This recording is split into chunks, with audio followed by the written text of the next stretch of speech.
Assalamualaikum Bre, selamat datang kembali di Guru Gembel Channel. Di awal tahun 1966, ada sebuah peristiwa yang nampaknya kecil dan cukup remeh sedemikian sehingga tidak banyak orang yang mengetahui ini dan tidak banyak media yang mewartakannya. Tetapi ini sebenarnya adalah salah satu pertarungan dan salah satu pertempuran ideologi yang paling dahsyat di Indonesia, yang seandainya pada waktu itu misinya berhasil, maka mungkin kita tidak akan menemukan Indonesia dengan bentuk sejarah seperti yang kita kenal sekarang. Apa itu? Di awal tahun itu ada seorang advokat Batak, namanya adalah Pak Hadeli Hasibuan. Beliau memberanikan diri untuk datang ke kantor Johannes Sleimena, wakil Perdana Menteri Indonesia kala itu. Beliau membawa 3 cari kertas yang segera diserahkan kepada Pak Leimena. Dan Pak Leimena dengan suka hati menyambutnya, memakai kacamatanya, dan mulai membacanya. Tetapi baru setengah halaman dibaca, Pak Leimena langsung melemparkannya ke meja dan kemudian mengatakan, "Tuan, saya mohon maaf, tapi ide Anda terlalu berbahaya, Anda terlalu kontra revolusi, Anda tidak mungkin bisa diterima oleh Bung Karno dengan kondisi yang seperti ini." Lah, kenapa Pak? Ya karena ide Anda terlalu gila, ide Anda itu tidak akan bisa diwujudkan, Anda ngaco selama ini. Enggak Pak, saya tidak ngaco. Justru inilah satu-satunya cara untuk bisa menyelamatkan Indonesia dari kehancuran total. Kalau Bapak tidak mau mengindahkan saran saya, Bung Karno tidak mau mengindahkan saran saya, maka Indonesia tidak akan lama lagi bisa bertahan. Omong kosong. Tidak Tuan, ide Anda terlalu gila, Anda terlalu kontroversial, dan Anda kontra revolusi. Kalau Anda memaksa saya untuk memberikan kertas ini kepada Bung Karno, Anda pasti akan ditembak. Atau setidak-tidaknya akan dibui 10 tahun. Saya sayang sama Tuan. Tuan sepertinya orang baik. Tetapi sebaiknya datanglah ke psikiater, atau setidak-tidaknya mohon supaya tidak datang ke sini lagi untuk memberikan saran seperti ini. Pak Hasibuan menganggukkan kepala dan kemudian oke, kalau misalkan seperti itu ya silahkan saja. Tetapi kita mungkin akan mengetahui hasilnya seperti apa. Baik Tuan, selamat tinggal, selamat jalan, dan tolong datanglah ke psikiater. Saya tahu Anda baik hati. Oke, pamitan, begitu saja.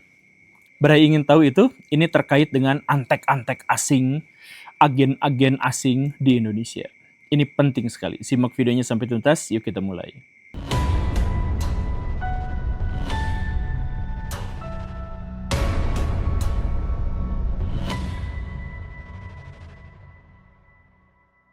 Sejak awal tahun 1965, ekonomi Indonesia itu terus-menerus memburuk, terus-menerus mencekik. Kita mengetahui pada akhirnya inflasi itu benar-benar menyengsarakan rakyat. Kemudian utang tidak terbayarkan, infrastruktur hancur dan rusak. Rakyat kelaparan meningkat pesat. Jadi bukan hanya kekurangan makan, tapi banyak orang yang meninggal gara-gara kelaparan. IMF menyebut inflasi Indonesia pada waktu itu mencapai 986%. Sedangkan Bank Indonesia itu mencatat angka inflasi Indonesia mencapai 635%. Itu ancur-ancuran sekali, luar biasa. Dan sama seperti krisis ekonomi biasa yang terjadi di Indonesia, rakyat pasti akan menuntut pemerintah untuk bisa membenahi. Tetapi pada waktu itu pemerintahan Pak Karno itu dianggap terlalu lamban, bahkan sering mengambil jalan-jalan yang salah untuk bisa menyelesaikan masalah-masalah ekonomi ini. Dan yang paling parah, Bung Karno itu sering menganggap remeh masalah ekonomi di Indonesia, yang dia bilang sebagai riak-riak kecil di tengah samudra yang sangat luas. Ini kan sebenarnya bikin rakyat sakit hati, dan karena itulah maka rakyat Indonesia, kekuatan-kekuatan sipil, sejumlah aktivis dan mahasiswa itu menggelar demo berhari-hari, berminggu-minggu, berbulan-bulan untuk menuntut Bung Karno dan jajarannya untuk memperbaiki masalah-masalah ekonomi di Indonesia. Itulah yang kita kenal sebagai istilah Tritura gitu ya. Bung Karno pada waktu itu tuh tertekan, Bung Karno pada waktu itu stres, tetapi di sisi lain beliau itu takut dan marah di waktu yang bersamaan. Karena namanya diejek, dijelek-jelekan, kemudian menteri-menterinya juga digoblok-goblokin, dan lain sebagainya. Bung Karno tuh awalnya diam. Dihina-hina dia diam, dijelek-jelekin dia diam. Tetapi pada akhirnya tanggal 15 Januari tahun 1966, Bung Karno tidak diam lagi. Bung Karno melawan. Bung Karno langsung buka istana negaranya, didatangkanlah demonstran di hadapannya, dan kemudian Bung Karno marah luar biasa. Kalian tuh maunya apa? Kenapa kalian berani-beraninya menistakan saya? Kenapa kalian berani-beraninya mengejek-ejek saya? Emangnya kalian pikir pemerintah tidak kerja untuk menyelesaikan masalah ekonomi di Indonesia? Kalian pikir kami leha-leha di atas penderitaan rakyat? Kami berjuang, kami mati-matian mencoba untuk menyelamatkan ekonomi Indonesia. Cuman kondisinya memang seperti ini. Ada antek-antek asing, ada agen-agen rahasia luar yang mencoba untuk menggulingkan kekuasaan kita, mengadu domba antara rakyat dengan pemerintahan, bahkan mengadu domba antara rakyat dengan rakyat. Kalian ini yang demo di depan saya sekarang, ini dengan atau tanpa kalian sadari, kalian sebenarnya adalah antek-antek asing yang ingin menghancurkan Indonesia. Ngaku kalian semua di sini. Ngaku nggak? Mahasiswa kami pada waktu itu diam. Dan kemudian Bung Karno itu melanjutkan kemarahannya.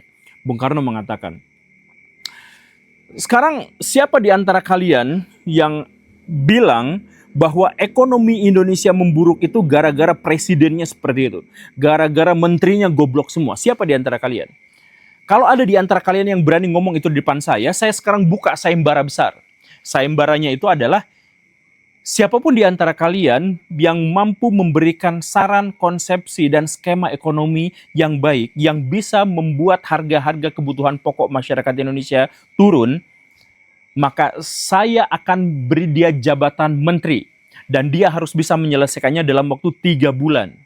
Tetapi kalau ekonomi Indonesia stuck di situ saja, saya akan bui dia selama 10 tahun. Dan kalau ekonomi di bawah pemerintahan dia justru malah turun, saya akan eksekusi, saya akan penggal dia. Itu kata Bung Karno. Jadi Bung Karno tuh gak seperti pemerintahan yang sekarang gitu. Jadi Bung Karno tuh kalau di demo, dia balik demo gitu. Kalau dia diancam, dia balik ngancam. Dan ini adalah karakteristik yang sudah kita ketahui bahkan sebelum revolusi kemerdekaan Indonesia. Bagaimana reaksi mahasiswa kami pada waktu itu? Ya, mereka manggut-manggut. Oke Pak, kita terima sayembara Bapak, kita terima tantangan Bapak. Kemudian mereka mundur teratur dan meninggalkan ruang istana. Tak lama setelah itu, barulah datang yang namanya Pak Hadeli Hasibuan. Beliaulah yang kemudian memberikan saran-saran dari para mahasiswa, dari para aktivis, dan tentu saja dari ide dirinya sendiri untuk diberikan kepada Bung Karno bahwa kalau skema ini dijalankan, skema ekonomi ini dijalankan, maka Indonesia pasti akan lepas dari inflasi, pasti Indonesia akan tertolong, pasti rakyat Indonesia tidak akan lagi kelaparan. Tetapi tidak diterima oleh pemerintah. Kenapa seperti itu? Karena ini tuntutan-tuntutan dari Pak Hasibuan. Yang pertama itu adalah kurangi jumlah menteri dan kabinet Bung Karno. Kemudian yang kedua, hentikan konfrontasi dengan Malaysia. Kemudian yang ketiga, hentikan pemborosan anggaran negara untuk proyek-proyek mercusuar. Kemudian yang keempatnya itu adalah kembalikan Indonesia ke PBB, dan berikutnya membuka kembali investasi asing. Nah, ini semua tuh ditolak sama pemerintah, dan ide-ide terkait dengan hal ini jangankan dibaca sama Bung Karno, baru sampai ke staf-stafnya saja sudah langsung terhenti. Karena apa? Karena Bung Karno itu adalah orang yang sangat obsesi terhadap kemandirian, terhadap berdikari. Jadi dalam pidatonya yang terjadi berulang-ulang, beliau itu mengatakan lebih baik kelaparan daripada kita meminta bantuan pada orang-orang asing. Dan kehormatan bangsa itu ada di atas segalanya. Bahwa kalau Indonesia harus masuk ke dalam PBB, itu karena PBB yang meminta kita ada di sana, dan mereka harus ngikutin tuntutan-tuntutan kita. Tetapi kalau PBB tidak menghormati kita, kita keluar. Gak masalah dengan itu. Itu pikiran dari Bung Karno. Dan terkait dengan proyek-proyek mercusuar, terkait dengan kabinet yang sangat banyak, udah nggak mungkin bisa diganggu-gugat. Jadi kalau misalkan Bara yang ngecek apa yang terjadi pada waktu itu, coba kita lihat ya.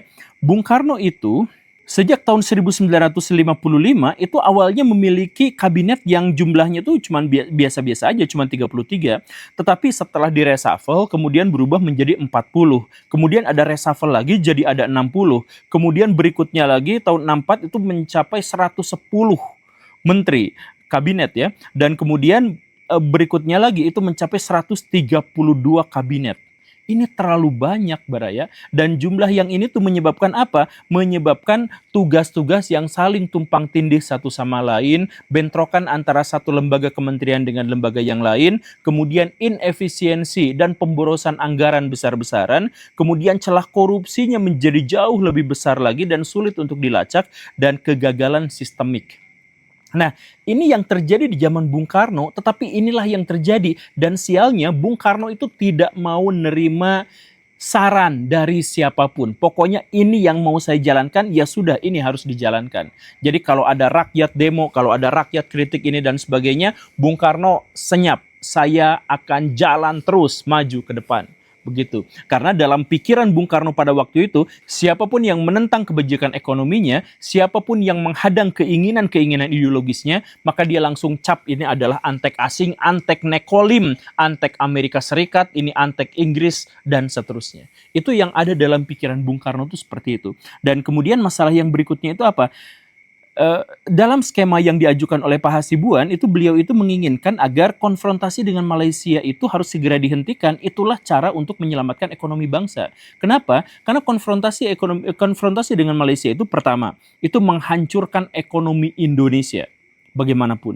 Kemudian yang kedua, membuat negara-negara lain tidak lagi bersimpati kepada Indonesia dan menarik dukungannya dari Indonesia, dan karena itu hubungan-hubungan ekonomi antara Indonesia dengan negara-negara yang lain, baik bilateral maupun multilateral, itu satu demi satu mundur ke belakang. Ini menghancurkan ekonomi Indonesia. Makanya hentikan konfrontasi dengan Malaysia. Tetapi Bung Karno tidak mau menghentikan konfrontasi dengan Malaysia karena dalam pikiran Bung Karno itu pada waktu itu dalam pikiran saya ya, itu sudah agak paranoida gitu. Di mana beliau itu selalu menganggap bahwa Malaysia, Singapura, dan kemudian Australia itu adalah antek-antek nekolim gitu. Dan itu akan mengancam kedaulatan Indonesia. Dan mereka itu akan menciptakan negara-negara boneka di Indonesia. Dan memecah belah Indonesia. Dan kemudian mereka menang dan tertawa di atas penderitaan rakyat Indonesia. Itu yang dipikirin oleh Bung Karno. Sehingga ketika Federasi Malaysia itu didirikan dan kemudian bergabung dengan menjadi anggota keamanan PBB, maka Bung Karno itu justru yang merasa terancam, merasa ketakutan. Karena di balik Malaysia pasti ada Inggris, diterima sama PBB berarti karena ada kebaikan dari Amerika Serikat. Baik Inggris maupun Amerika Serikat itu adalah musuh bebuyutan ideologi dari Bung Karno. Jadi Bung Karno pernah mengatakan, di utara kita dikepung, di selatan kita juga dikepung. Maksudnya itu adalah Malaysia dengan Australia. Ya, tetapi itulah masalah kebingungan dan paranoida Bung Karno itulah yang akhirnya menghancurkan ekonomi Indonesia sehingga mencekik rakyat. Kemudian masalah yang berikutnya adalah Bung Karno itu kerap membangun fasilitas infrastruktur yang tidak dibutuhkan, tetapi hanya menjadi sebuah monumen-monumen megah dan besar yang bisa dipertunjukkan kepada dunia internasional. Jadi Bung Karno pada waktu itu tuh senang pamer, senang flexing, menunjukkan kepada dunia bahwa Indonesia tuh besar dan kuat. Dan memang sebenarnya Indonesia tuh besar dan kuat pada waktu itu Baraya. Bahkan Indonesia tuh memiliki kapal perang terbesar di dunia pada waktu itu. Yang dibeli dari Uni Soviet dan kemudian kita ganti namanya menjadi KRI Irian gitu. Itu gede banget Baraya, itu babon banget 200 sekian meter gitu untuk ukuran kapal perang pada zamannya gitu. Nah, tetapi itu kan ongkosnya besar Baraya. Jadi Bung Karno itu bikin Gelora Bung Karno, tentu saja kita ketahui ya, dulu namanya Komplek Asian Games. Kemudian ada Hotel Indonesia dibikin, kemudian Monas dibikin, Masjid Istiqlal dibikin, Jembatan Semanggi dibikin, Sarinah dibikin, Monumen Selamat Datang dibikin, Patung Pembebasan Irian Barat dibikin, Monumen Dirgantara atau Patung Pancoran yang gini, nah, itu juga dibikin. Kemudian Gedung DPR MPR itu dibikin, Wisma Nusantara itu dibikin. Dalam situasi rakyat kelaparan, dalam situasi rakyat gak punya duit, dalam situasi inflasi besar-besaran, Bung Karno malah bikin proyek-proyek yang sebegitu besarnya. Ini satu aja kita sebut misalkan Monas gitu. Monas tuh di zaman dulu tuh menghabiskan anggaran tuh sampai 7 miliar rupiah. Kalau dikonversi sekarang itu kisaran antara 4 sampai 5 triliun rupiah hanya untuk satu monumen, dan itu ada di tengah-tengah krisis ekonomi. Nah, Bung Karno tuh pikirannya seperti itu, makanya di demo. Dan karena itu maka Pak Hasibuan itu ngajuin syarat. Kalau Indonesia mau maju, Indonesia mau sukses, maka beberapa hal yang harus dihentikan itu adalah menghamburkan anggaran-anggaran demi proyek-proyek mercusuar. Kemudian masalah berikutnya itu apa? Masalah berikutnya itu adalah mengembalikan Indonesia ke PBB dan membuka kembali investasi asing. Nah, ya apa ya? Sejak tahun 1965, Bung Karno itu semakin intens untuk menyerang negara-negara barat. Dan karena itu beliau itu bukan hanya dengan kata-kata, tetapi menciptakan tindakan-tindakan yang ekstrim. Termasuk keluar dari PBB dan kemudian mendirikan organisasi tandingan PBB. Namanya adalah Konevo. Dan disitulah Bung Karno itu terus-menerus berpidato, terus-menerus memprovokasi, terus-menerus menyerang negara-negara yang dianggap sebagai musuhnya. Kita mengenal ada salah satu pidato Bung Karno yang paling terkenal, "Go to hell with your AIDS." Demikian pula tatkala saya berkata beberapa tahun yang lalu, "Go to hell with your AIDS." Jadi pergilah ke neraka dengan segala bantuanmu. Itu ditujukan kepada Amerika Serikat yang mau memberi bantuan kepada rakyat Indonesia. Soekarno marah. Karena pada waktu itu yang paling penting bagi Bung Karno itu adalah ideologi negara, kehormatan dan kebanggaan sebagai sebuah negara. Dan yang lebih penting itu adalah berdikari. Dalam pikiran Bung Karno, semua bantuan dari antek-antek asing, semua bantuan dari Londo Ireng, semua bantuan dari agen-agen Nekolim, itu semuanya pasti ada kepentingan di belakangnya yang ingin merongrong kedaulatan Indonesia. Karena itu hentikan. Soekarno tidak mendurhakai Manila Agreement. Maka Pagal tidak mendurhakai Manila Agreement. Yang mendurhakai Manila Agreement ialah Tengku Abdurrahman Bumrah, antek daripada imperialisme. Gak apa-apa kita lapar, gak apa-apa kita haus, yang penting kita berdikari. Saudara-saudara tahu bahwa kekuatan Nekolim itu menginginkan agar Indonesia terpecah belah, menginginkan agar Indonesia makan bantuan mereka, agar Indonesia itu saling mencurigai satu sama lain. Dan saya tidak mau menjadi seperti itu, maka saya lawan semuanya. Pidato Bung Karno di tahun 17 Agustus tahun 1965 itu judulnya Meraih Bintang di Langit, tahun berdikari, berdiri di atas kaki sendiri, tidak mau menerima bantuan asing, itu menggelegar luar biasa bahaya. Dan bukan hanya ada di Indonesia, itu negara-negara lain tuh sampai diperdengarkan pidato Bung Karno itu. Orang-orang Afrika tuh langsung gegap gempita dan tepuk tangan. Kemudian Kim Il Sung, pemimpin Korea Utara, itu langsung terharu dan nangis-nangis bombay mendengarkan itu. Makanya Korea Utara itu sangat-sangat menghormati Bung Karno Baraya.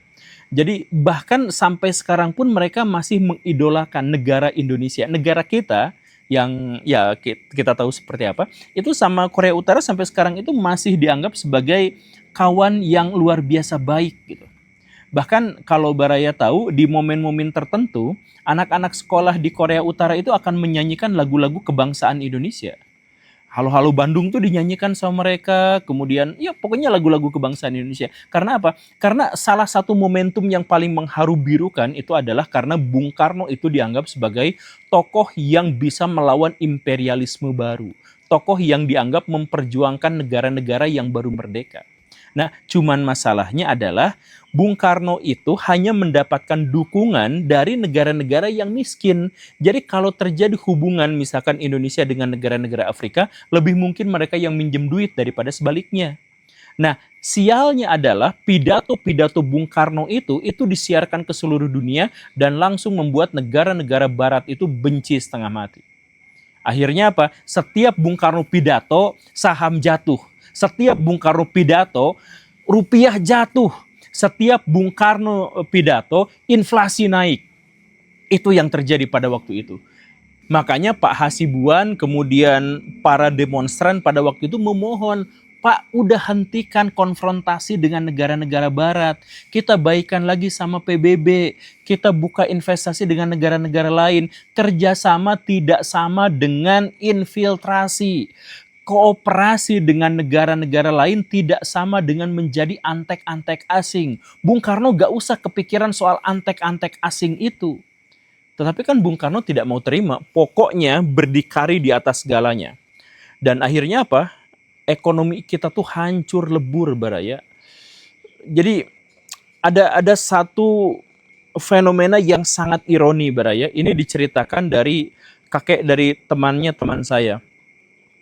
Jadi di tahun 6566 itu rakyat Indonesia itu sangat-sangat kelaparan, sampai hanya untuk sarapan saja mereka harus ngantri begitu lamanya dan orai-oraian gitu ya.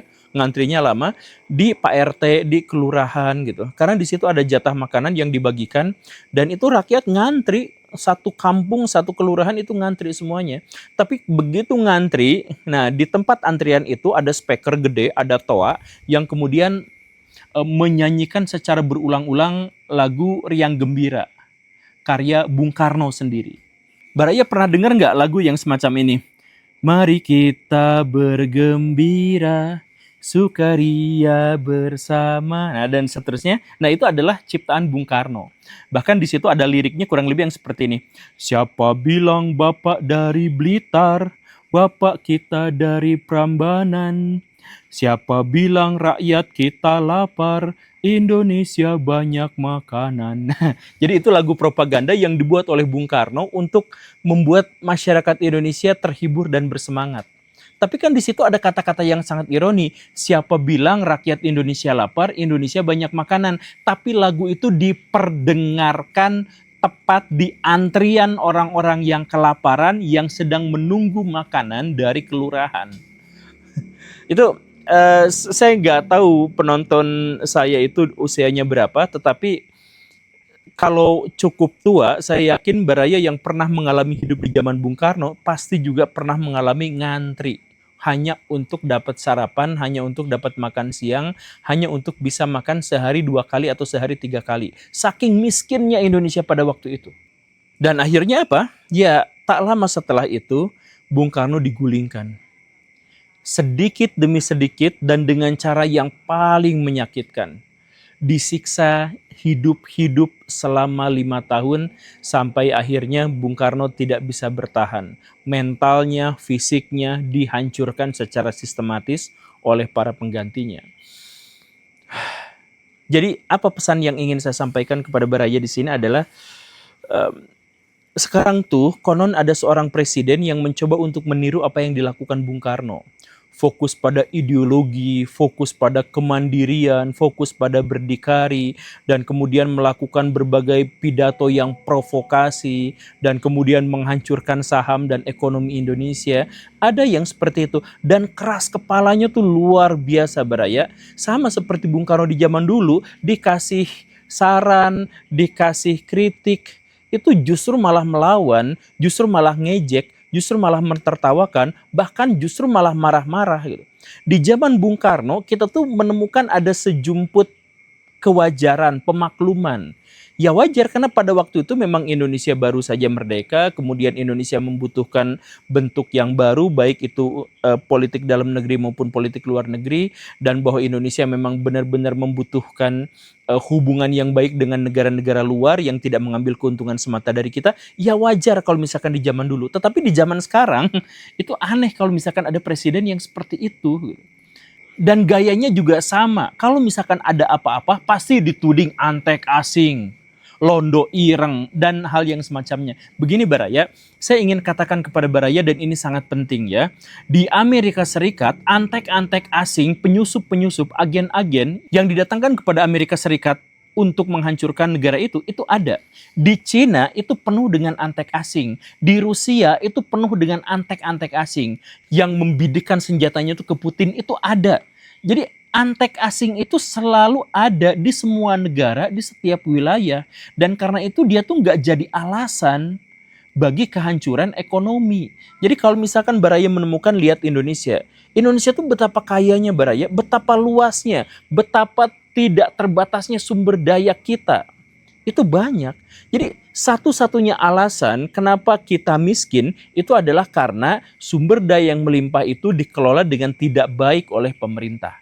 Kita tidak memiliki logika yang lain. Dan karena itu, maka kita memang layak untuk menuntut pemerintah. Jadi kalau misalkan pemerintah justru malah mengalihkan ini kesalahan antek-antek asing, itu keliru. Coba kita cari itu buzzer-buzzer dari kelompok sana itu yang mengatakan ada George Soros memberikan kepada kita uang untuk menghancurkan dan mengadu domba bla bla bla bla. Saya bahkan punya kwitansinya Baraya, saya punya kwitansi dari yayasan George Soros itu diberikan kepada siapa aja tuh saya tuh ada Baraya. Saya tuh ada buktinya kalau misalkan mau. Tetapi sekali lagi itu tuh bukan menjadi alasan kita untuk menuding bahwa setiap kesalahan kita, setiap kehancuran ekonomi kita, setiap keburukan politikus kita itu kemudian disandingkan penyebabnya itu adalah antek asing gitu, atau londo ireng, atau elit global, atau dan sebagainya. Gak bisa seperti itu. Sebab sekali lagi, agen-agen asing itu bukan hanya ada di Indonesia. Di Indonesia itu antara 60.000 sampai 100.000 orang jumlahnya. Termasuk ada influencer, termasuk ada pejabat dan sebagainya, itu juga ada. Dan kalau saya tahu, maka pejabat-pejabat di Indonesia juga saya yakin tahu. Dan mungkin presiden kita juga sebenarnya tahu. Dan kalau sudah diketahui, ya udah ngapain juga. Karena negara-negara yang lain juga punya antek-antek asing di dalam negaranya. Ngapain itu dijadikan alasan? Itu sebenarnya hanya untuk mengalihkan pikiran kita, hanya untuk mengalihkan perhatian kita, agar kita tidak memberikan saran yang otentik dan baik kepada pemerintahan kita. Makanya, di zaman Bung Karno, kita sudah kejadian seperti itu. Dan akhirnya tidak baik. Buat rakyat Indonesia sangat-sangat buruk, buat presiden kita itu juga sangat-sangat buruk. Jangan sampai kejadian itu berulang, maka kita harus belajar dari sejarah. Dan seperti yang sering saya katakan di berbagai kesempatan, Baraya, siapapun yang tidak berani untuk belajar sejarah, maka dia akan dikutuk untuk mengulangi penderitaannya. Semoga bermakna. Terima kasih karena sudah menyimak. Saya Guru Gembul. Assalamualaikum warahmatullahi wabarakatuh.